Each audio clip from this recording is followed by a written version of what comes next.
to the world. Subscribe now to the Hot 97 YouTube channel. It's Ebro in the Morning with Laura Stiles and Rosenberg. Yo, it's Ebro, Laura Rosenberg. We back today. We got a guest today repping Queens, Assemblywoman Alicia Hyndman. How you doing today? I'm doing well, Ebro. How are you? I got the Queens part right. Yes, absolutely. Okay. Queens. Now we got to get into this Juneteenth talk. There's going to be a lot of conversation, and rightfully so. And finally, nationwide, a lot of corporations leaning in and giving days off for Juneteenth. This is Assemblywoman. This is unprecedented. In my 46 years and being a part of Juneteenth in the park, it was always like it was a neighborhood vibe. It was, people came, cook out, dance, talk about the history of Juneteenth. It wasn't really taught in schools. It definitely wasn't recognized by state or city governments like that. Maybe depending on your school district or your teacher, maybe it was brought up more often or maybe at school. But Assemblywoman, you've made this and taken this to a higher level in our state of New York. That's right. You're exactly right. It wasn't taught in schools unless you were raised by a Black liberationist or you had a teacher that really had the insight in history.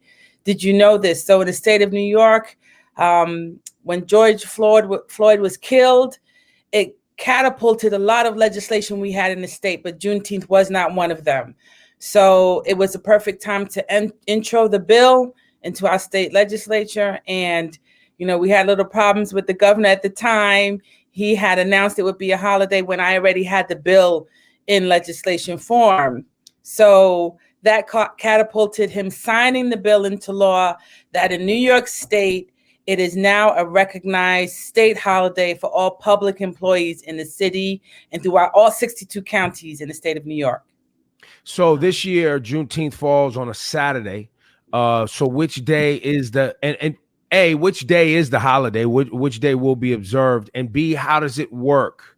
So in New York, for state employees, right? So for state employees, it works as like a floater, meaning that if a holiday is a specific day, like Christmas Day falls on a specific day, the 25th, Juneteenth falls on June 19th, that means that they will have state employees and city employees have it as what we call a floater, meaning they can use it or bank it anytime they wish to after the holiday takes place. So next year it'll be a Sunday, but the following year, Monday, it will be observed in 2023 as a state holiday. It is a state holiday, but employees have to use it and save it in their banked time.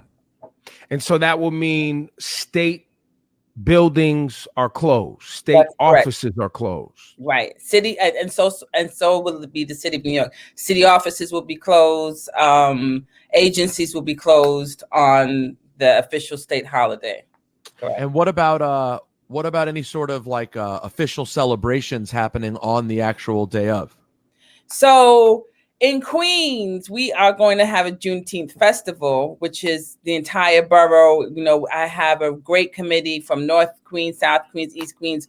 All of the Black electeds are involved in making this a holiday. Now, everyone has celebrations throughout the city, and I would love them to continue, but we also have to educate our children. So there's no state official holiday there's no statewide celebrations. I'm sure those will start, just like we have MLK celebrations that take place on a state level. I'm sure this will begin and catapult celebrations statewide, for where the state will be a catalyst to make sure that this happens. So in Queens, we have, a celebration on June 19th in Roy Wilkins Park. We're calling it #Juneteenth in Queens. It'll be a great event. And we want to make sure that we're cataloging all the events around the state because we don't want people to look at this as just a day off. This is about our history. This is Black history. This is American history. And it's time that our schools and our children learn more about our contributions and significance of a day like Juneteenth in the state of New York. I'm glad you're saying that. Oh, go ahead, Laura. Sorry. Go ahead. Have there been conversations about making sure that our school systems acknowledge Juneteenth and include it as part of curriculum? So this is what we have in the state of New York. We now have a Black regent, which means he sets the pace for the entire state when it comes to education, and he comes from Queens. So we want to make sure that they're in every facet that we can in education, especially for our children, we know the importance of them learning by themselves. There are initiatives that take place in each county in the state of New York. But with this holiday, we hope the catalyst is that they make it mandatory that children learn about their history. Like Ebro said, where do you learn about Juneteenth? I learned about it in college at SUNY Newport because I was a Black history major. Never learned about it in my elementary or high school years. Well, and learning about things is a part of the Juneteenth story, because the Emancipation Proclamation was signed, I believe it was 1862. 63, yes, 62. 62 yes. and 63, but slaves in Texas, and this is what Juneteenth is all about, did not learn that they were free until 2 years later. Correct. And you're talking about and this is what's a misconception. The Emancipation Proclamation didn't free all the slaves. It only freed the slaves that were in the American Civil War.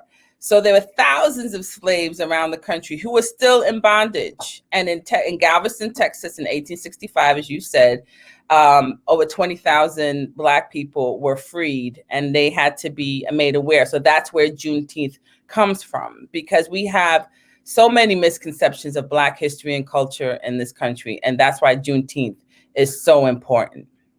The other piece I believe that's important, and I'm glad it's happening now with regard to Juneteenth, you brought up contributions of Black Americans to America, and how that's, it always seems like it's this clunky, cumbersome, come to Jesus when it comes to, incorporating the Black experience in the American experience. It's always separate. The thing about Juneteenth, which I'm going to enjoy watching over the years to come, is the fact that you cannot dodge talking about slavery when talking about Juneteenth. You cannot dodge talking about the crimes that America committed against humanity, not only financial crimes, but, physical bondage, right? That they committed against Black Americans. And so, there's been talk of people worrying that Juneteenth is going to become this corporatized, capitalism holiday in years to come. And I'm one of the people who's like, I'd love to see it. I want to see the day where there's commercials on TV talking about Juneteenth and the freeing of the slaves in America and recognizing Black Americans, and not only the freedom of physical bondage, but the freedom we still have yet to achieve in this society.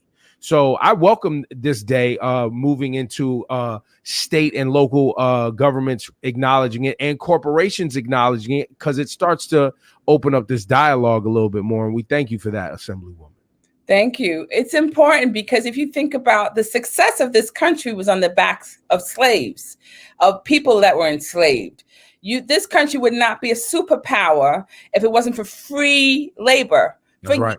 For years. And if you think about, if you're not paying someone their worth, then how do you make that? You dehumanize them. And that's what slavery did. And the years after slavery still dehumanized, because we weren't equal. It wasn't just, okay, you're a slave. You're not a slave today. You're free. No access to education, no access to resources, no access to homes. You still kept us in that mentality because you always wanted us to be less than. And that's what we're feeling, the psychological effects today. So I do welcome the day when everyone is embracing this, because we have to make sure that American history is our history. We are American history, and what we give to this country on a daily basis and still continue to do is why this holiday to me is so important. So I welcome when everyone celebrates it, just like how with MLK Day.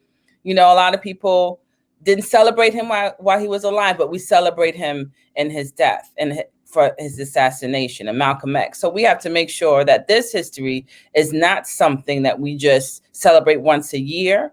Yes, we can celebrate the holiday, but the education of this is paramount, I think, for the liberation of our people moving forward. I think the hashtag on Juneteenth should be thank you.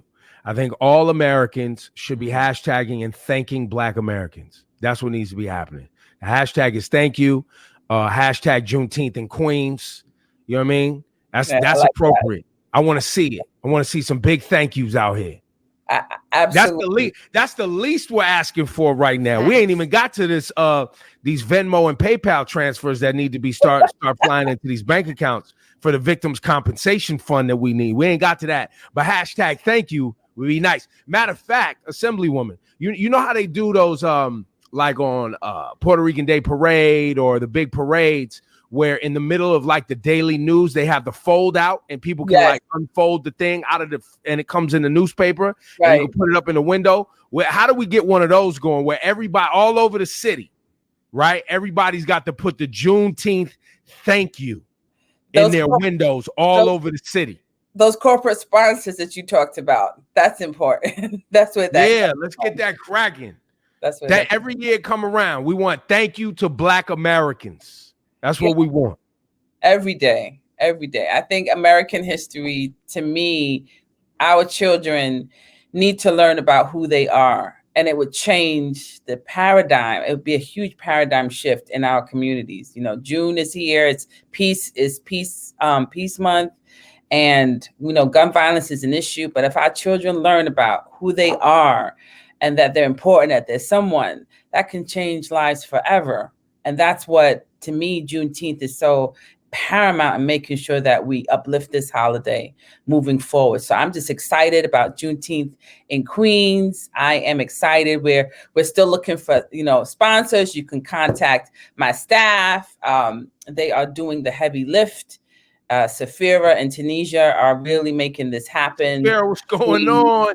I had to shout them out. They are really making it happen. Yes. And, I'm so excited for June 19th. Juneteenth, I'm so excited. Well, Assemblywoman, thank you for your time today. We've been having this conversation. It was a pleasure to meet you. Just so you know, I've also been in contact with the mayor's office, and the lieutenant mayor about, you know, what they're doing citywide. So hopefully they've reached out to you as well. And I put some of this pressure on them over the last several months. Thank you. Thank you. Yeah, Get vaccinated. Register to vote, everyone. Remember, the elections are coming up. Voting is very important in our communities. Thank you so much for having me, and get vaccinated. There it is. Thank you, Assemblywoman, for your time today. Meet you. Thank you. Thanks so much. Thank you so much, everyone. Keep up the good work. Assemblywoman, thank you. Assemblywoman Alicia Hyndman, hashtag Juneteenth in Queens. Go look it up. Roy Wilkins Park is going down June 19th. Join them out there. Thank you.